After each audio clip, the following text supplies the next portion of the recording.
जय श्री कृष्ण। श्री हनुमान जी अपने बल को क्यों भूल जाते हैं? मित्रों, अचल ज्ञान चैनल में आपका हार्दिक स्वागत एवं अभिनंदन। आइए जानते हैं आज के इस प्रसंग को। श्री हनुमान जी जो स्वयं शंकर भगवान के अवतार हैं, जो अजर अमर हैं, जो सप्त चिरंजीवियों में आते हैं, जो अपार पराक्रम वाले शक्ति संपन्न भी हैं और अपने भक्तों के कष्ट दूर करते हैं, वे हनुमान जी अपने बल को क्यों भूल जाते हैं?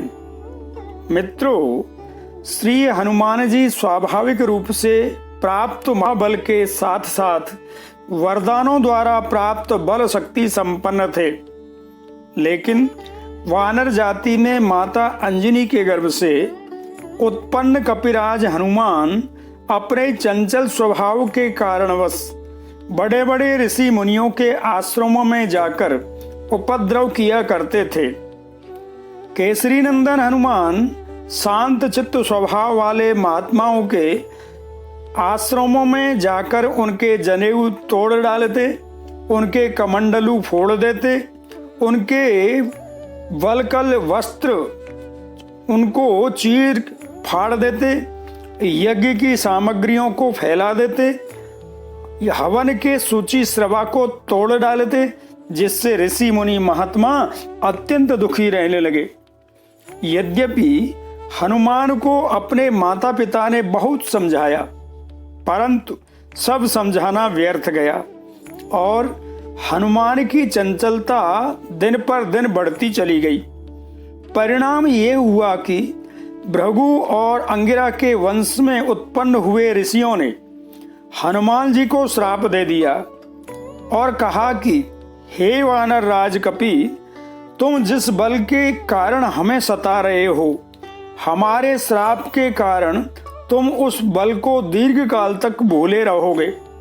तुम्हें अपने बल का स्मरण नहीं रहेगा और जब कोई तुमको तुम्हारे बल का स्मरण कराएगा, तुम्हारे बल की याद दिलाएगा, तुम्हें तुम्हारी कीर्ति की याद दिलाएगा, तभी तुम्हारा बल बढ़ेगा और वो काम आएगा।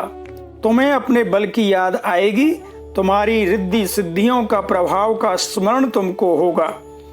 उन महर्षियों के श्राप के कारण हनुमान जी अपने बल को भूले रहते और शांत रहते। इससे ऋषियों के आश्रमों में शांति बनी रहती और ऋषि मुनि भजन ध्यान में लीन रहते। भक्तजन जब पूजा के समय हनुमान जी को अपने बल की याद दिलाते हैं, पवन तनय बल पवन समाना, बुद्धि विवेक विज्ञान निधाना, कवन सो काज कठिन जग माई, जो तुम तात होय नहीं पाई, अतुलित बलधामम हेम शैलावदेहम, धनुजवन कृशानुम ज्ञानी नामाग्रगण्यम, सकल गुण निधानम वानराणामधीशम, रघुपति प्रिय भक्तम वात जातम नमामि। इस प्रकार बल की याद दिलाने पर हनुमान जी अपने भक्तों का कार्य संपन्न कर कष्ट दूर करते हैं। मित्रों, आपको यह प्रसंग अच्छा लगा हो तो आप अचल ज्ञान चैनल को सब्सक्राइब, लाइक व शेयर जरूर करें। मिलते हैं अगले नए वीडियो में नए प्रसंग के साथ। जय श्री कृष्ण।